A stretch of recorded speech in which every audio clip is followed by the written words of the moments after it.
This story is titled, My Stepdaughter Asked Me for $7,000, and when I said no, she accused me of SA, and my wife believed her without any proof and tried to ruin my life. Alright, so here's the deal. I'm Jack, 46 male, and life was finally starting to look up after a rough few years. My first marriage ended about 10 years ago. Rachel and I had been together for 12 years, but honestly, we were better as friends than as husband and wife. We married too young, had no clue what we wanted out of life, and eventually realized we were just coexisting. No big fights, no drama, just a slow mutual drift apart. My second wife, Lauren, 43 female, came into my life when I wasn't really looking for anything serious. We met at a community fundraiser for rebuilding homes after a flood swept through our town. I was helping organize volunteers, and she was running an art station for kids. Lauren had this vibrant, positive energy that was hard to ignore. She was a single mom to Emma, who was 16 at the time, and working 2 jobs just to stay afloat, teaching art classes during the day, and working at a local diner at night. Emma's dad, Mike, had checked out of the picture long ago. According to Lauren, he bailed when Emma was 2. He had one of those new family, new life situations down in Texas, and never looked back. No child support, no visits, just radio silence. I remember thinking how strong Lauren must have been to hold it all together on her own. We started dating not long after that fundraiser. Lauren and I clicked right away. We had similar interests, music, hiking, even the same cheesy old movies we'd both watched a million times. After about a year of dating, I proposed. It just felt right. When Lauren and Emma moved into my house, everything seemed perfect at first.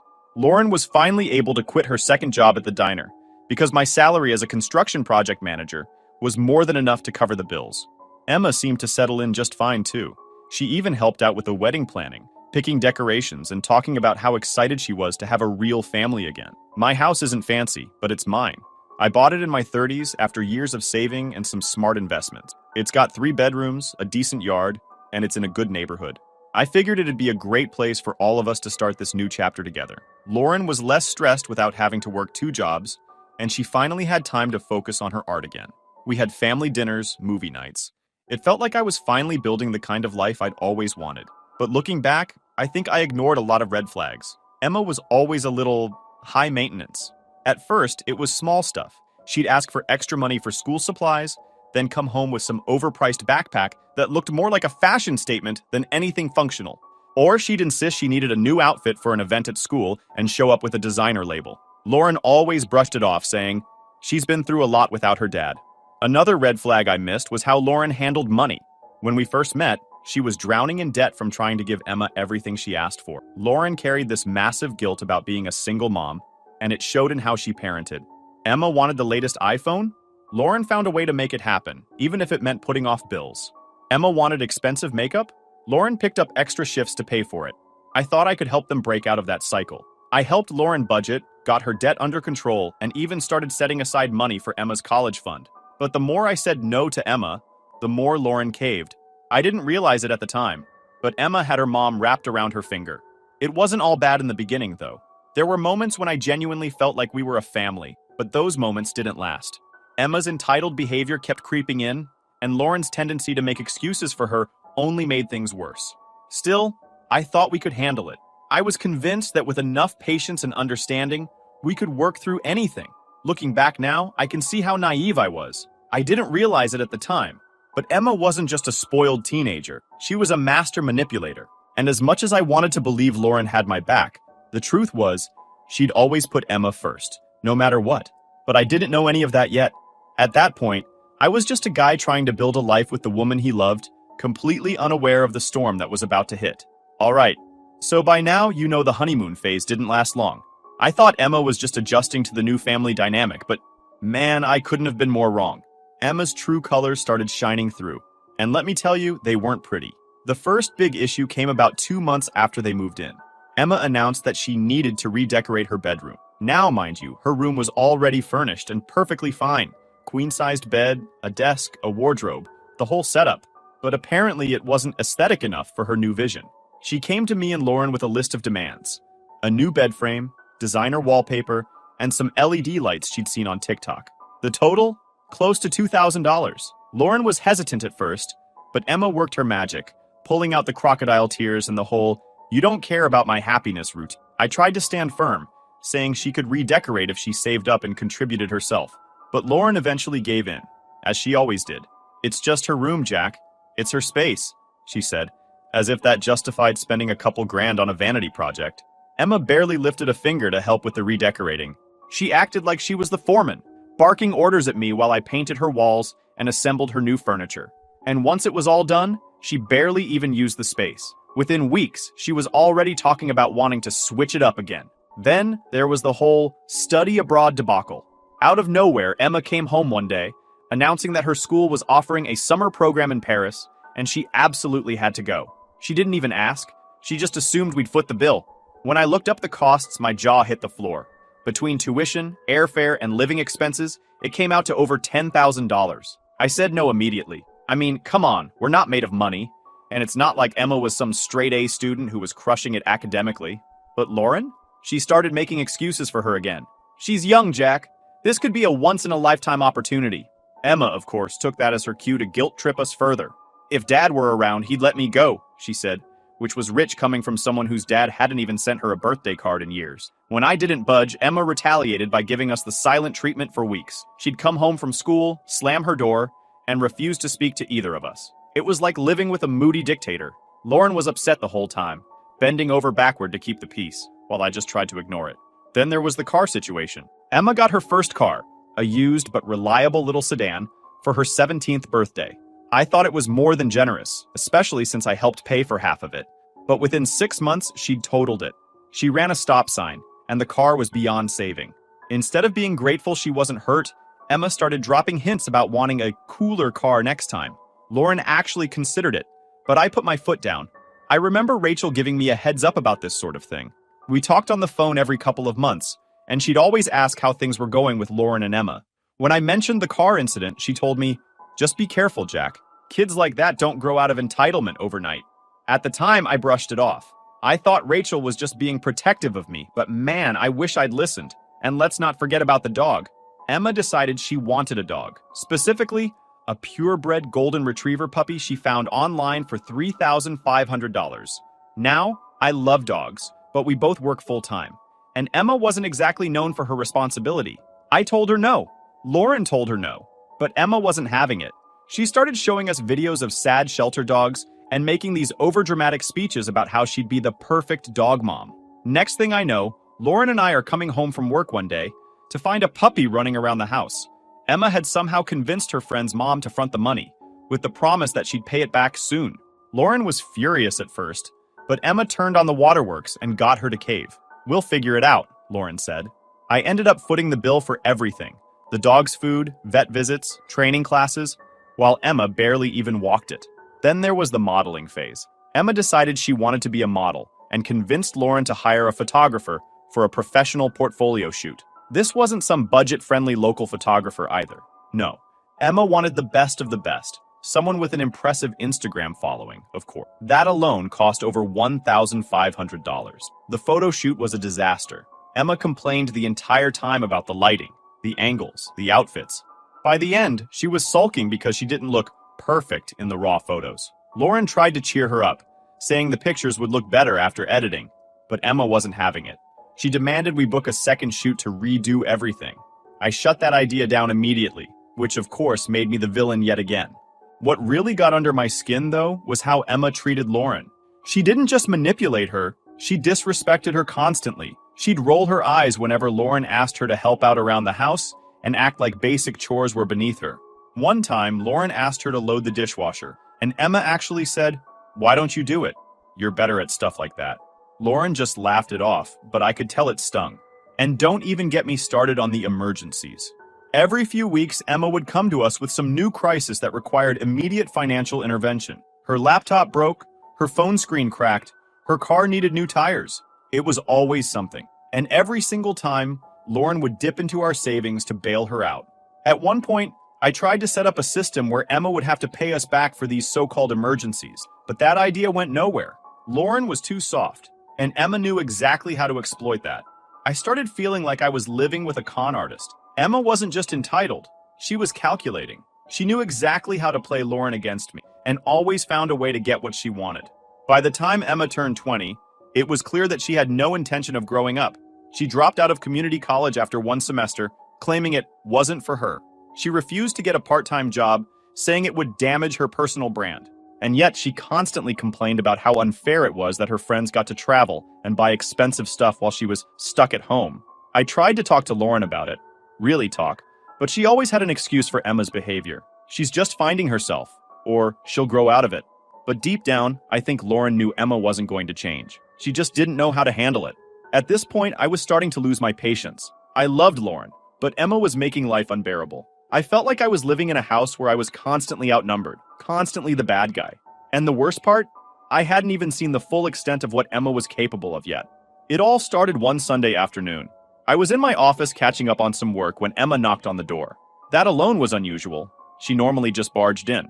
She walked in, holding her phone like it was some kind of trophy, and started telling me about this amazing opportunity she had. "So, I've been doing research," she said, like she was presenting a college thesis. "I want to start my own skincare line. Everyone's getting into clean beauty right now, and I already have the perfect name and logo. I just need the startup money to get it off the ground."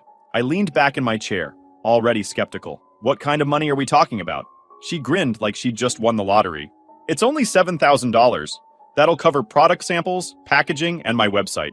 I already talked to a supplier, and they're ready to work with me as soon as I send the payment." I stared at her, waiting for more. A business plan? A timeline? Market research? Something to show she'd put actual thought into this. But no, she just stood there, clearly expecting me to say yes on the spot. "Do you have any of this written down? Like a plan or projections?" I asked. Emma rolled her eyes. "Jack, it's not that complicated. It's skincare. Everyone buys it. I've seen people blow up overnight just by posting on TikTok. I already have the vision. I just need the funds." I sighed. "Emma, $7,000 isn't pocket change. Starting a business takes more than an idea and a TikTok account. Have you even considered how much time and effort this will take?" Her face immediately turned sour. "Why do you always have to make things so hard? You just don't believe in me. If I were your real daughter, you'd be supportive." Here we go again, the guilt trip. She knew exactly how to push buttons, but I wasn't budging. "Emma, it's not about not believing in you. It's about being realistic. Starting a business is a huge commitment, and you don't have the experience or a plan to back this up. I'm not going to hand over $7,000 just because you have a vision." She stormed out, muttering something under her breath about how I was a dream crusher. I thought that was the end of it. I should have known better. Later that night, Lauren came to me looking uneasy. "Emma told me about her business idea," she started, sitting down next to me on the couch. "I think it's a good thing that she's passionate about something." I put my head in my hands. "Lauren, she's not passionate about anything except spending other people's money. She has no plan, no experience, nothing. It's just another one of her whims." Lauren bit her lip, like she was trying to find the right words. "I know it seems that way, but maybe this could be a turning point for her. Maybe if we give her the resources, she'll finally take responsibility for something. She's 20 years old," I said, my voice sharper than I intended. "She dropped out of school, refuses to work, and spends half her day scrolling Instagram. What about this makes you think she's ready to run a business?" Lauren didn't have an answer. She just sighed and said, "I'll talk to her." The next morning, I overheard them arguing in the kitchen. Emma was furious. "Why do you always take his side?" she snapped. "It's like you don't even care about my future." "I do care," Lauren said, trying to stay calm. "But $7,000 is a lot of money, and you don't have anything to show for this idea yet. Maybe you could start smaller, like working part-time to save up." "Oh, so now I'm not good enough to follow my dreams because I don't have a job?" Emma interrupted. "Do you even hear yourself? You're supposed to be my mom, but you treat me like some loser." I walked into the room, not wanting Lauren to take all the heat. "Emma, no one's saying you can't have dreams. We're saying you need to be realistic and work for them like everyone else." She glared at me like I'd just insulted her entire existence. "You're the reason she won't support me. You've been against me since day one." With that, she stormed out of the house, slamming the door so hard it rattled the windows. The tension hung in the air for the rest of the week.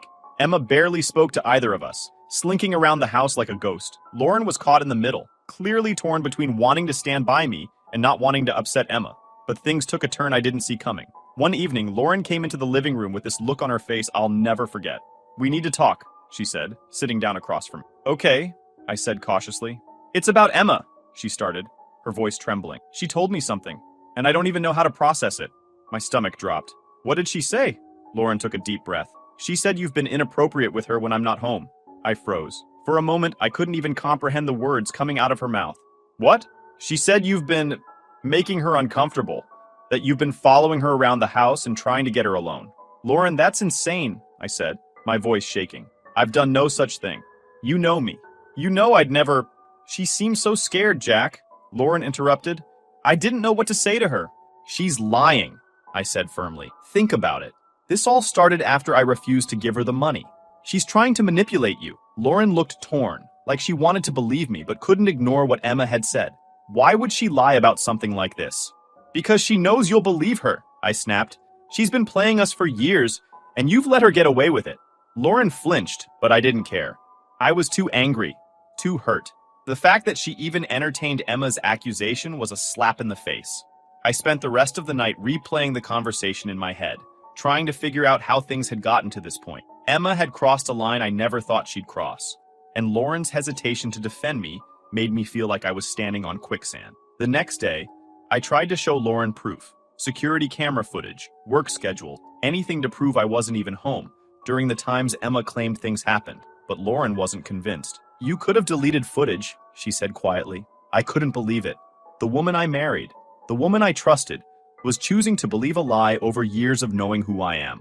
Emma, meanwhile, was playing the role of the victim perfectly. She'd flinch whenever I walked into a room, cry to Lauren about how scared she was, and give me these smug, knowing looks when Lauren wasn't around. And just like that, my life started unraveling. I knew I was in for the fight of my life. I wasn't just dealing with a spoiled kid anymore. I was up against a manipulator who had no problem destroying me to get what she wanted. The first thing I did was call a lawyer. I wasn't about to wait for things to spiral further out of control. The lawyer I found was sharp, experienced, and didn't sugarcoat anything. False accusations are incredibly tricky, he said during our first meeting. The court of public opinion doesn't wait for proof, and if this escalates, it could ruin your life, even if you're innocent. We need to build an airtight case. He walked me through what I needed to do. First, gather every piece of evidence I could find. Second, document everything. Every interaction, every text message, every call. Third, and most importantly, don't confront Emma directly. He explained that people like her thrive on drama, and any emotional outburst on my part could be used against me. I started by pulling up my security camera footage. My house has cameras in the main living areas and outside, something I'd installed a few years back after a break-in in the neighborhood. I combed through hours of footage, looking for any evidence that might contradict Emma's claims. Sure enough, there were countless clips of her acting completely normal when she thought no one was watching.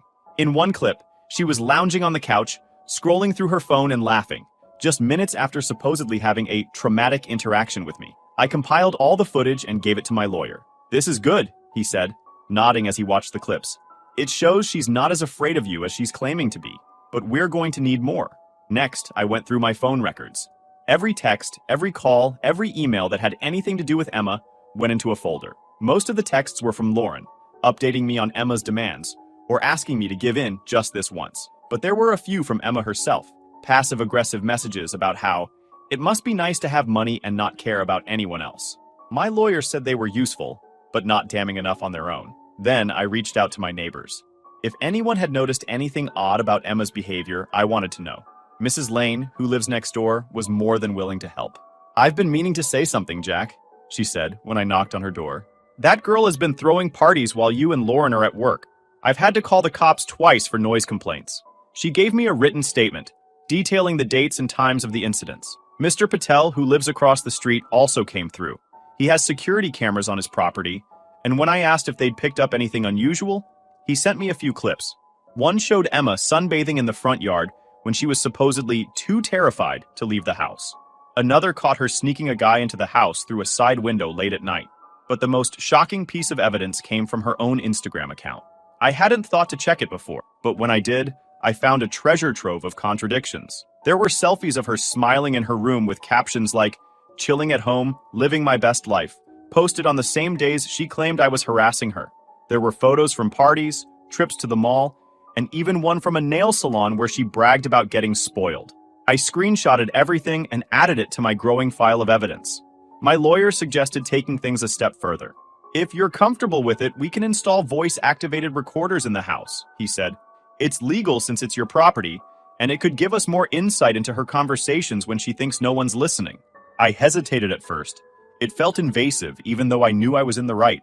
But after everything Emma had already done, I realized I couldn't afford to hold back.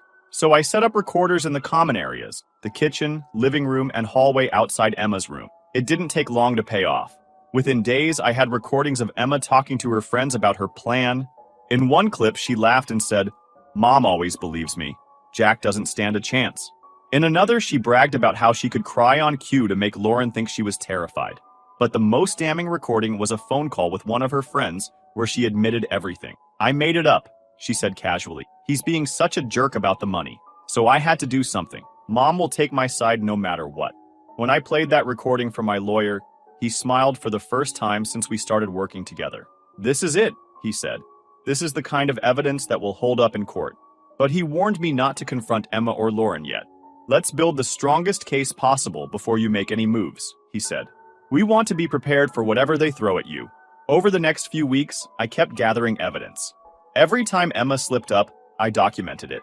I started feeling like a detective in my own house, constantly on edge, waiting for the next piece of the puzzle to fall into place. Lauren, meanwhile, was completely oblivious to what was going on.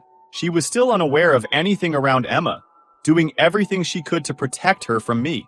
I tried to talk to her a few times, but it always ended in the same argument. "Why would she lie about something like this?" she'd say, over and over, as if repeating it enough times would make it true.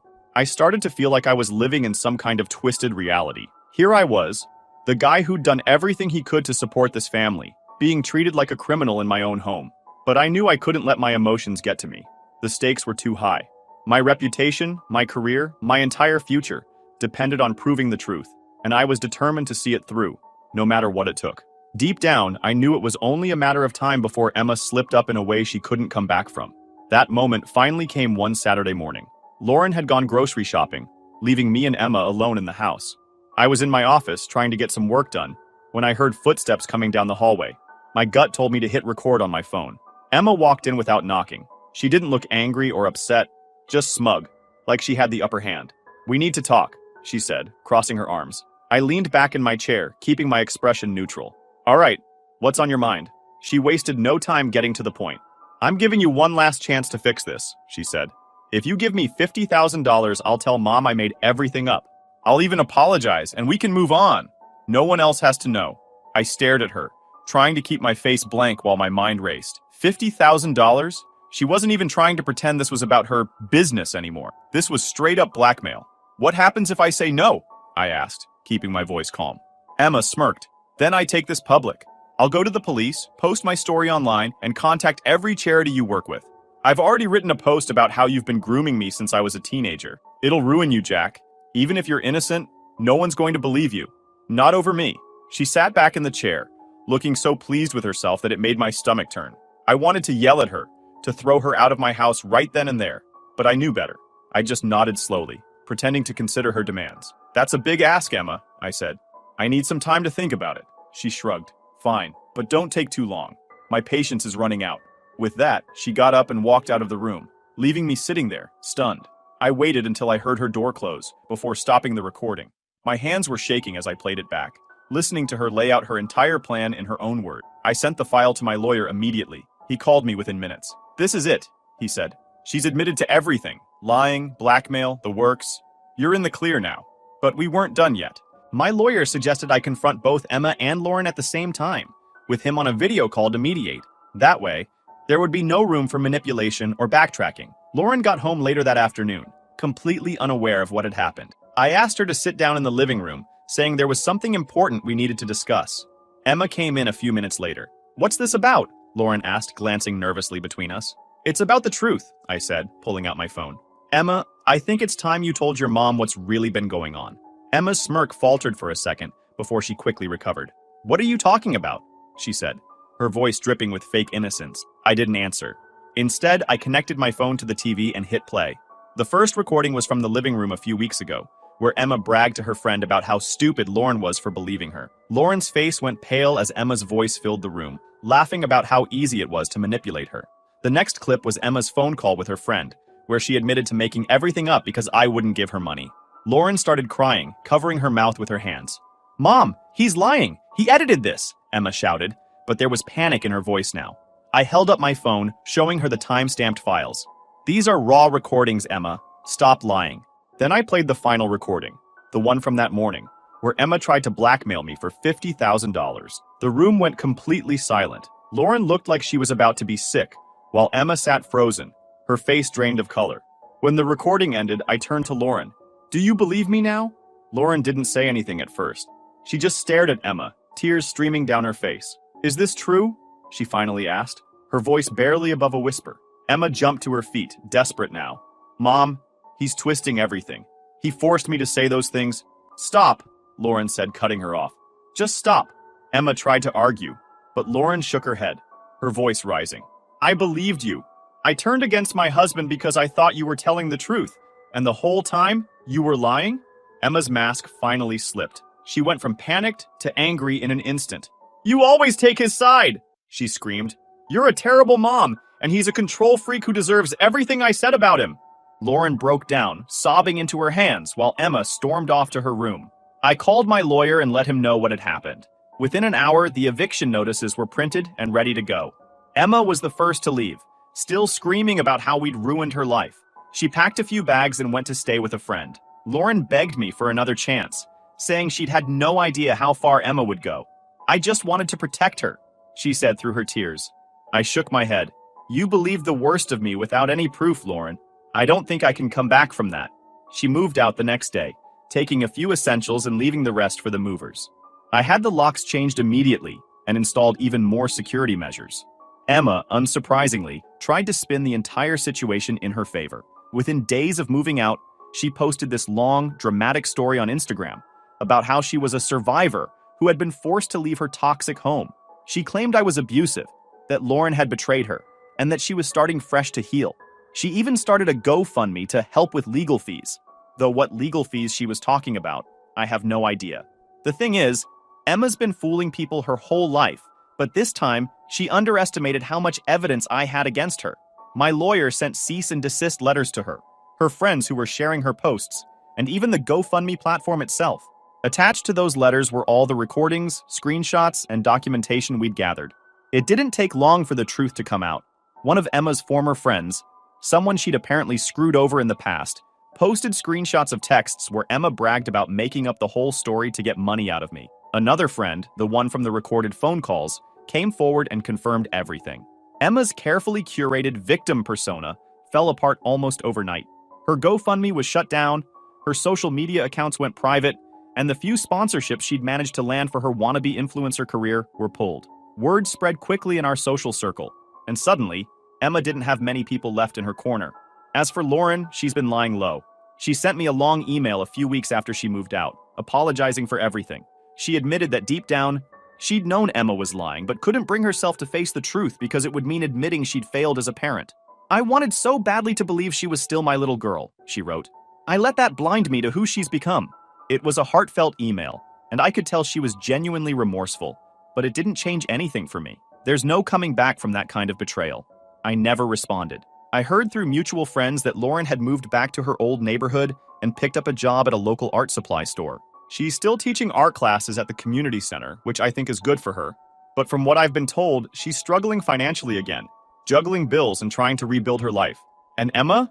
Well, karma's been working overtime on her. After her social media implosion, she packed up and moved to Reno, of all places, to live with some other wannabe influencers. They're sharing a tiny apartment, splitting bills, and from what I've heard, it's not the glamorous life she'd envisioned. She's still trying to claw her way into the spotlight. But with her reputation in shambles, no one's biting. As for me, I've been focusing on putting the pieces back together. The first thing I did was finalize the divorce. My lawyer made sure it was quick and clean. Lauren didn't have a claim to my house, and I had all the documentation showing that I'd been the one covering most of the expenses during our marriage. In the end, she didn't fight it. The second thing I did was step back from the children's charity I'd been volunteering with. That part hurt the most. I'd been with the organization for years, and it had always been a big part of my life. But with the accusations and the fallout, I didn't want to risk any bad press affecting their work. My lawyer said it was the right move, but it still stings. Looking back, I've learned a lot from this whole mess. I've learned that trust is fragile, that people can hide their true selves for a long time, and that sometimes, even the people you love the most can let you down. But I've also learned that I'm stronger than I thought. Karma may have dealt with Emma and Lauren, but it's also been kind to me in its own way.